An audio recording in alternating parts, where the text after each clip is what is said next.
सियासी हिंदू अलग है और देश का हिंदू अलग है। तब तो बात समझ में सियासी हिंदू दिख रहा है आपको, नहीं दिख रहा क्या? नहीं, मैं जवाब देना चाहता हूं। अंसार रजा साहब ने बड़ी अच्छी बात कही, अंसार रजा साहब ने बड़ी अच्छी बात कही कि 2014 के बाद ये बात आई है कि इस देश में बड़ा हिंदू कौन। सर मैंने नहीं कही ये बात, जिनको आपने पद्मश्री दिया आपकी बात से मैं सहमत हूं, आपकी बात से मैं सहमत हूं। कारण क्या है ना, 2014 से पहले तो हिंदू की कोई बिसात ही नहीं थी। नहीं सर, सारी बात ये थी कि बड़ा मुसलमान कौन। अब सुनिए मैं बताता हूं, मतलब 2014 से पहले जो 6 साल तक अटल बिहारी वाजपेयी की सरकार रही है उसमें हिंदू को कोई बात नहीं थी। पूरा ये इनकार कर रहे हैं, बोले दीजिए, पूरा वक्त में पूरा नहीं सर, अब क्या बका।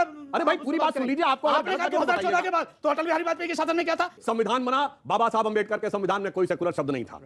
1949 में मूर्तियां प्रकट हुई, 1961 तक मुस्लिम पक्ष उसमें पैरोकार ही नहीं था। फिर आए बड़ा मुसलमान कौन, नेहरू जी ने कहा मदरसा में बनवा दूंगा।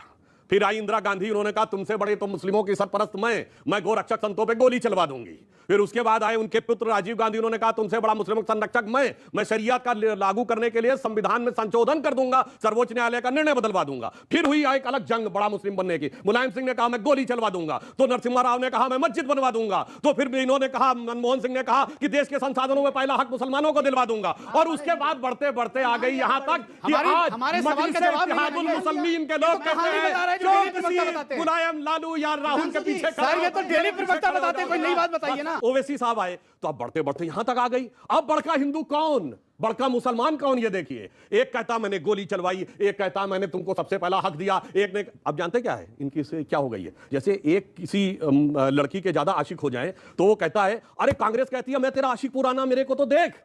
फिर वो कहते हैं, मुलायम सिंह कहते हैं मेरा कारनामा तो देख, और फिर वो वैसे कहते हैं मेरा खानदानी घराना तो देख।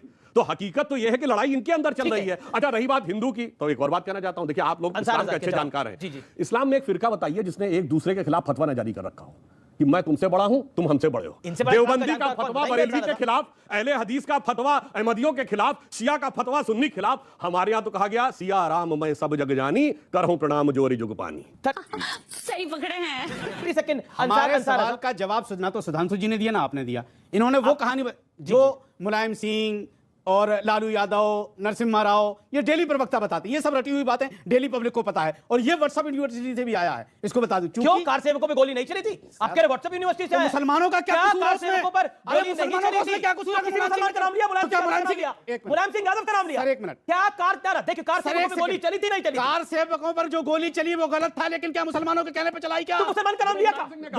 ये तो कह रहे हैं मुसलमानों के सबसे बड़े अहमियत थी। उन्होंने तो यही कहा ना कि मुसलमानों के सबसे बड़े मुसलमान का नाम का लिया। मुलायम सिंह यादव मुसलमान है क्या? किस मुसलमान ने कहा था कि मनमोहन सिंह से कि आप ये कहिए कि माइनॉरिटी पे सबसे पहले हक है? किस मुसलमान ने कहा था कि कहिए? आप बोला तब आपने इनकार किया। मुसलमानों ताली बजा रहे थे भाई, ताली बजा रहे थे। मुसलमानों के नाम पे क्यों बिल फाड़ रहे हो? ताली बजा रहे थे। हर चीज मुसलमान पे, हर चीज, जबकि मुसलमान का कोई लेना देना। मस्जिद किसने नरसिम्हा राव ने गिरवाई? उन्होंने अगर ये कह दिया कि हम बनवा करके देंगे, तो किसी मुसलमान ने कहा था कि गिराओ? ठीक, किसी मुसलमान ने कहा था कि गिराओ? क्यों जबरदस्ती करते हैं? सही कहा। कम से कम जमाते इस्लामी को, मुस्लिम पर्सनल लॉ बोर्ड को कहना चाहिए था कि नरसिम्हा राव या मुलायम सिंह तुम तो काफिर हो, तो मस्जिद तामील ही नहीं कर सकते, क्यों नहीं खड़े होके? क्या जरूरत थी?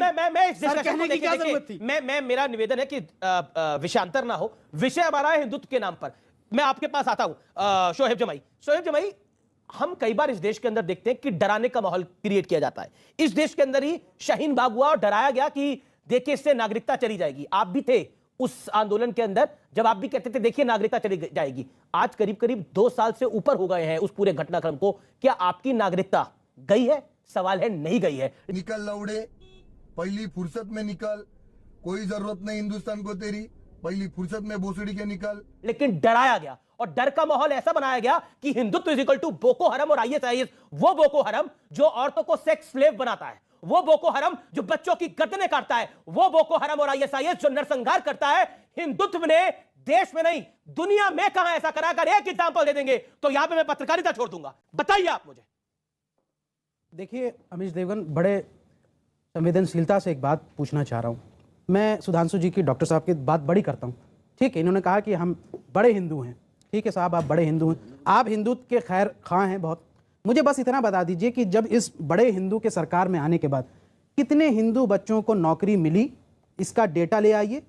और कितने हिंदुओं की नौकरी गई, कितने हिंदू कारोबारी आत्महत्या करने पे मजबूर हुए, और कितने हिंदू बच्चियों का रेप हुआ, कितने दलित बच्चियों का रेप हुआ, वो सारे आप आंकड़े रख दीजिए। अगर आप कहते हैं कि कांग्रेस सरकार के मुकाबले में आपके टाइम में हिंदुओं को ज्यादा नौकरी मिली, आपके टाइम में हिंदू बच्चियों का कम रेप हुआ, तो मैं मान लूंगा कि आप बड़े हिंदू हैं। वरना आपसे बड़ा हिंदुत्व का कोई दुश्मन नहीं। 1000 लोगों की नौकरी जाती है तो 990 हिंदुओं की नौकरी जाती है। आप मुझसे बोको हरम एक्सट्रीमिज्म की बात करें, यकीन मानिए अमीश भाई बुरा मत मानिएगा, अगर एक्सट्रीमिज्म का मतलब कट्टरपंथ और कट्टरपंथ का मतलब एक्सट्रीमिस्ट है ना, तो मेरी नजर में तो कट्टरपंथी आप भी हैं, मेरी नजर में कम्युनल आप भी हैं। अबे तू थोड़ा सा बहन का लोड़ा क्या? क्योंकि जो इस देश में हिंदू मुस्लिम की विभाजन कर करके हम भी बोको हराम लोगों हैं। की आम जन समस्याओं हम भी को बोको हराम हैं। दरकिनार करके बताइए, रोज सुबह शाम जो बताइए, है नफरत का बयान बताइए, बहाता हो, बताइए, वो अगर हम मेरी भी नजर बोको में हराम हैं तो हमें कट्टरपंथी फांसी है। लगानी चाहिए। और होना हम भी चाहिए। बोको हराम हैं आप तो- इस बात को आप समझ लीजिए। अरे क्यों गाली दे रहे हैं दीजिए ना। यहाँ पर इस नहीं, देश को? आप बुरा नहीं मानिए, मेरा- आप मेरे आप बड़े इस भाई देश हैं। को गाली दे रहे हैं ये कह के कि नहीं, इस देश के अमीश अंदर देवगन इस देश देश के नहीं अंदर है। क्या इस देश के अंदर अमीश बोको देवगन हराम है? देश नहीं है। क्यों अमीश नहीं है? देवगन मैं देश देश नहीं का है। हिंदुस्तानी हूँ, यहाँ पे रह रहा हूँ, किसान- इस संविधान किसान को ये मानते हैं और देश आप है। कह रहे हैं कि आप भी बोको हराम हैं? आप बताइए ना,